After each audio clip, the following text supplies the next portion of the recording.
rasti i Shqipërisë. Në orët e fundit është zbuluar të themi drafti dokumentit i cili nesër do kalojë në parlament. Në formë paradoksale, opozita ka përfolur jashtëzakonisht pjesën e ftesës ndaj zotit Rama, dhe sot për shembull kryetari i opozitës zoti Berisha ka thënë që ftesa i takon të kryetarit të vendit, presidentit të vendit, por ndërkohë mesazhet tyre kryesor me çfarë shikohet është që ata nesër do jenë dhe me gjas në një seancë të jashtëzakonshme, ata do votojnë me prioritet dokumentin për pjesëmarrjen në këtë bord. Nga drafti që është sqaruar, duket që disa gjëra i bëjnë vendet tona periferike dhe vendet tona më shumë janë vende të cilat do angazhohen në kohën e më pastajme, kur bordi ngushtë dhe kryetari i këtij bordi do japin direksionet e tyre. Janë gjithsej 12 pika ose 13 pika në mos gaboj, dhe aty shikohet pak a shumë struktura organizative e kësaj, që është më shumë e centralizuar, dhe me çfarë kuptohet akoma nuk po qartësohet misioni real i saj. Dhe jo më kot vende potente si Norvegjia, e cila ende po heziton, Franca, Suedia, janë akoma, ose për mos të thënë që nuk do të marrin pjesë në këtë, të themi, në forumin e paqes. Ka diçka interesante që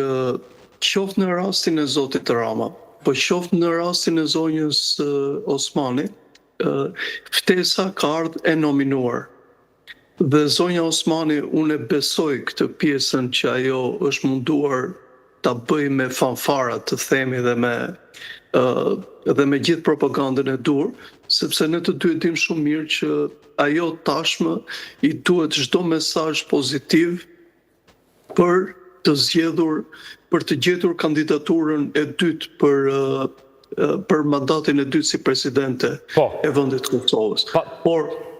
nëse do ma lini me këtë. Ajo që më shqetëson personalisht është që vendet tona duket që do kenë detyrime shumë të mëdha në këtë pjesëmarrje të bordit, sepse politikën e dim e bëjnë fuqitë e mëdha. Në këtë rast do e bëjnë Shtetet e Bashkuara të Amerikës, është konfirmuar dhe pjesëmarrja e Izraelit, dhe dyshoj që në të ardhmen Shqipëria dhe Kosova do jenë vende të cilat do mbartin palestines. Ju e dini që ka muaj që Kosova është në bisedime me Danimarkën dhe me Belgjikën, madje biseda shumë të avancuara, ashtu si Shqipëria, për të ndërtuar, të themi, për të ndërtuar subjekte mbajtëse të dënuarve. Dhe po besoj që Shqipëria me këtë përvojë, ju e dini, në Shqipëri ka Afgan, në Shqipëri ka mujahedin iranian, nuk është çudi që bordi paqes na ngarkoi edhe me një mas palestinezesh në vend. Dakor, gjatë ditës e pam që presidenti Osmani duke ju përgjigjur gazetarëve tha që siç e keni parë në letër, nuk është se i kërkohet Kosovës 1 miliard euro siç është aluduar edhe në Reuters, kjo nuk është një spekulim kështu koti, por nëse dëshiron të jesh antar më shumë se 3 vite i bordit të paqes, duhet të paguash 1 miliard euro. Kjo është politika që Donald Trump duket që e ka vendosur. Tani, ju e përmendet mundësinë edhe rizgjedhjes së zonjës Osmani. Për anën tjetër, a kishte mundësi që Kosova t'i thoshte jo, për shkak se ka vende mbase si Franca që i ka thënë që është jo vetëm skeptike, por i ka thënë edhe jo, Norvegjia, Suedia, Italia, po ashtu duket që nuk do të jetë pjesë e kësaj nisme. Ndërkohë që Britania e Madhe ende bashkë me Gjermani nuk ju janë përgjigjur. Pra janë disa nga vendet kryesore të Bashkimit Evropian dhe të kontinentit, pra Evropian, që ose ju janë përgjigjur kundër, ose nuk janë përgjigjur ende, dhe ky skepticizëm derisa janë orë, derisa mund të mbahet forumit, filloj pra diskutimet, a tregon kjo që megjithatë disa vende më të fuqishme mund edhe të ishin më skeptike të thonin jo, e Kosova e ka luksin, e kishte luksin edhe që të thoshte jo nëse nuk e kishte qartë, për çfarë bëhet fjalë? Të them një element tani, qoftë Shqipëria, po më shumë Kosova, në rastin e Kosovës, unë besoj që ka të pamundur pjesën e thënies jo ndaj çdo gjëje që vjen nga Shtetet e Bashkuara të Amerikës, për shkak sepse siguria e Kosovës vërtet është e mbrojtur nga KFOR-i,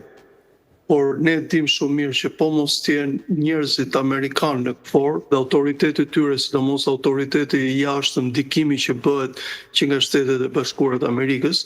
Kosova do kishte probleme me incidente të vazhdueshme nga Serbia. Për rastin e Kosovës, unë e lidh në vazhdueshmëri me një lloj ndikimi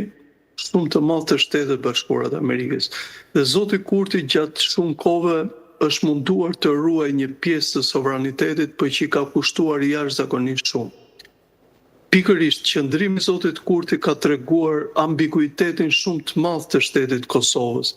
që do të thotë shtetit Kosovës dhe në momentet që vepron drejt, që vepron në mbrojtje të sovranizmit të vet, të integritetit të tij, i merret për problem në qoftë se do jetë jashtë ndikimit ose jashtë interesave të Shtetit Bashkuar të Amerikës. Ndërsa në rastin e Shqipërisë, pyetja juaj është me vend. Shqipëria ka kohë që ka një politikë të jashtme shumë problematike. Jo vetëm që zoti Rama e theksoi vetë para disa ditësh, ai e barazoi ministrinë tonë të jashtme si krejt problematike dhe aty tha punon vetëm ministri e jashtme,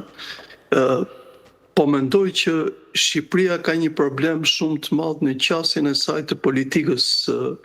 së jashtme, që do të thotë Shqipëria është vazhdimisht e pakujdesshme që të jetë afër interesave të Bashkimit Evropian ose të themi të vendeve europiane, po duke ruajtur një marrëdhënie të mirë dhe me Shtetet e Bashkuara të Amerikës. Mirë, nëse më lejon, ta shtoj si pyetje pikërisht në këtë, zoti Andoni, ndjes që po ju ndërpres, por e kam fort të rëndësishme. Pra, e kemi parë që zoti Rama një farë mënyrë u krekos, nëse nuk është fjalë e rëndë, me ftesën që mori e personalizoi, ndonë se u pa edhe nga ftesa që zonja Osmani kishte pranuar, aty vetëm emri ishte ndryshuar, ishte njëjta ftesë që ishte dërguar secilit prej 50 vendeve të botës që janë dërguar, madje edhe Lukashenka e ka pranuar një kërkesë të tillë dhe ai do të jetë pjesë e këtij bordit paqes. Tani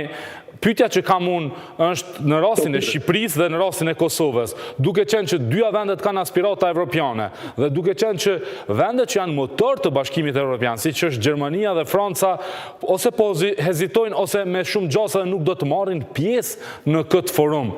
A i bie që Kosova dhe Shqipëria, sidomos e cila është edhe më afër Bashkimit Evropian, siç kemi parë me zhvillimet e fundit, mund të krijojë një çarje tjetër me Bashkimin Evropian? A mund të ketë një kosto kjo për ta?